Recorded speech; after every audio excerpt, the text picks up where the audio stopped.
Hello, welcome to your DNACPR targeted training.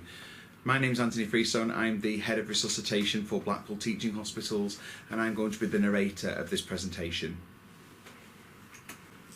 So the objectives of this presentation are to look at what legal aspects need to be considered when placing a DNACPR order, the responsibilities of the healthcare professional caring and advocating for the patient, documentation surrounding completion of the order, the Mental Capacity Act 2005 and the implications to consider within that, conversations and dialogue with patients and relatives, effective communication, and clear and accurate accounts that need evidencing for the order.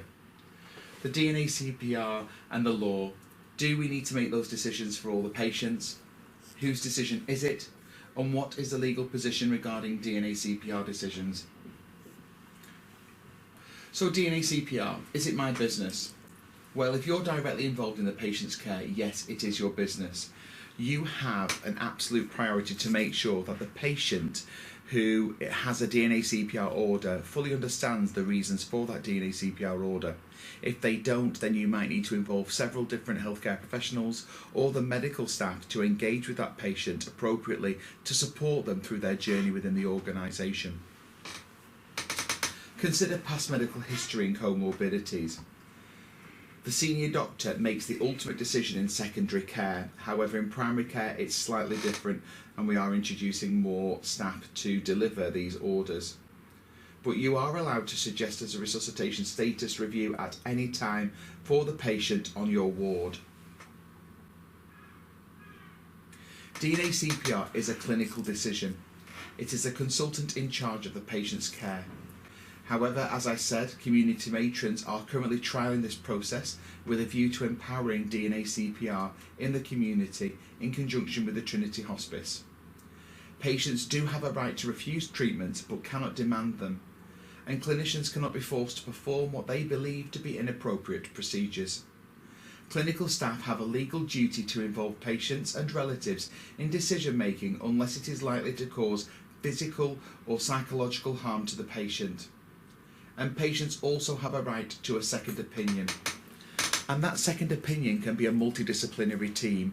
So rather than engaging separate healthcare professionals to discuss it with the patient, you can discuss this at the ward round team where several healthcare professionals will engage together to make a uniform decision for that patient. A joint statement from the Royal College of Nursing, British Medical Association and Resus Council UK state that when CPR has no realistic chance of success, it is important to make decisions when they are needed and not to delay a decision because a person is not well enough to have it explained to them or because their family or other representative is not available. Nevertheless, a clear plan should be made to explain and discuss the discussion with the person and or their representative at the earliest practicable opportunity. And that is again all around effective communication. So why are decisions needed? Not everyone has a sudden unexpected cardiac arrest. Some people are gravely ill with multiple comorbidities or long-term conditions which are advanced, irreversible or terminal. In some cases CPR would be futile, it may be violent or deemed as inappropriate, and ultimately depriving somebody of a dignified death, and that falls under Article 8 of the European Convention of Human Rights, where people have a right to a dignified death. Making decisions about CPR. Any patient that is at risk, critical or deteriorating, they should be considered as part of an advanced care planning pathway. It should also be discussed with the patient on admission if possible. And ask, has this been discussed with the GP and the community? And does a patient already have a community order? Often these are times that we miss the ideal window to discuss these opportunities, and if it's already been discussed in the community, it's something that we can reinforce within the acute secondary care setting. When is it a must? At the request of a person with capacity, as an important element of end-of-life care for the person who is terminally ill from an advanced or irreversible disease. As an important element of care of a patient with an acute severe illness who continues to deteriorate towards death despite all appropriate treatment, or who has suffered a sudden catastrophic event from which no recovery can be reasonably expected. or as an element of care of people recognised by healthcare professionals as approaching their end of life, i.e. within their last year of life.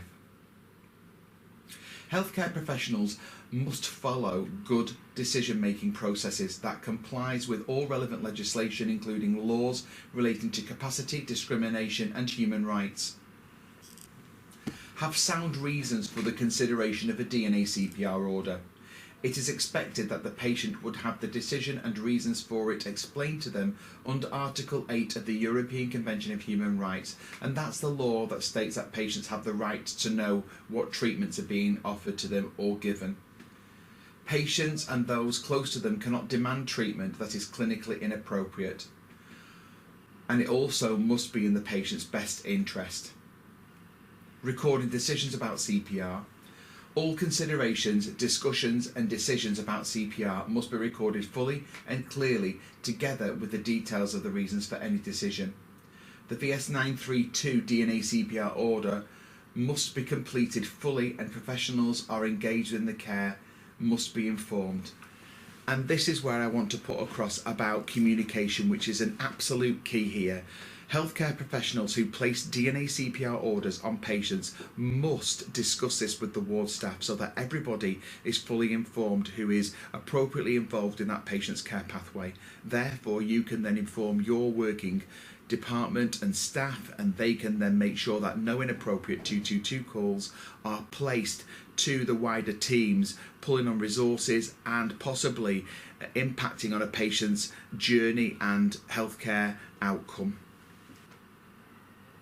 The top copy of the form must remain with the patient and accessible in emergencies at all times, and that's why we ask you to place it on the front of the case notes. And the order must be secure and must be responsive to any reversible recorded decision. Reviewing those decisions about CPR. Well, every person with a CPR decision should have a recorded plan detailing their individual need for review of that decision. And some people don't always require every single ward round decision. If this is a terminal condition or somebody is going to become towards the end of their life, then therefore you don't require to review this every single time. It will be a conditional order which is placed on them indefinitely. Recorded decisions about CPR should be reviewed at every senior ward round otherwise, or at the patient's request. If those close to the patient request a review, whenever there is a significant change in the patient's clinical condition, or when the patient moves from one care setting to another, and that also includes transfer between wards and departments and with other hospitals. Applying those decisions, well, a recorded decision not to undertake CPR refers only to the CPR and not to any other element of the person's care or treatment. So please make sure that all other elements of care are continued and delivered to the best that we possibly can. Therefore, healthcare professionals must ensure that a DNACPR decision does not compromise any other aspect of the patient's care, treatment or pathway. And if you're worried or concerned about the policy or procedure, please take a few moments to review it, and that's on the SharePoint. Here I'm just showing you a DNACPR order with the red and black border. There are elements to that where you need to complete and fill them in, and it's just encouraging our workforce to make sure that they do fill these in correctly and appropriately using the appropriate terminology. So just a summary and close there. Legal aspects of DNACPR have been discussed within this presentation and the responsibilities of the healthcare professional. We've also looked at the documentation and the legal aspects to include Mental Capacity Act. We've also discussed about conversations and dialogue, and absolutely at the end of the day it's all around communicate, communicate, communicate. If we can get that button right and we can get across to our wider teams about communicating DNACPR orders, we will have a much positive outcome to this order, and therefore patients will receive the appropriate care at the right time and in the right place. Thank you very much for listening to me, and have a great day.